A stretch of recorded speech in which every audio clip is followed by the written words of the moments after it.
when it comes to long term investments, நம்ம இப்ப பார்க்க போற video core and satellite approach. Core and satellite approach அப்படின்னா என்ன அப்படின்னா, உங்க கோர் போர்ட்ஃபோலியோ வந்து it has to be a buy and hold kind of a strategy. அதுல எந்த சேஞ்சஸும் நீங்க பண்ண வேண்டிய அவசியம் இல்லை.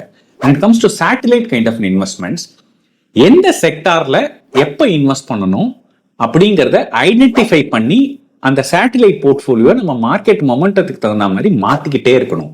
That's called a satellite kind of an approach. For example, இன்னைக்கு இன்ஃப்ராஸ்ட்ரக்சர் நல்லா இருக்கா, இன்ஃப்ராஸ்ட்ரக்சர் இன்வெஸ்ட் பண்ணுவீங்க. நாளைக்கு ஐடி நல்லா இருக்கா, ஐடியில் இன்வெஸ்ட் பண்ணுவீங்க. அதே மாதிரி நாளைக்கு ஆட்டோமொபைல் நல்லா இருக்கா, அந்த மாதிரி ஆட்டோமொபைல் இன்வெஸ்ட் பண்ணுவீங்க.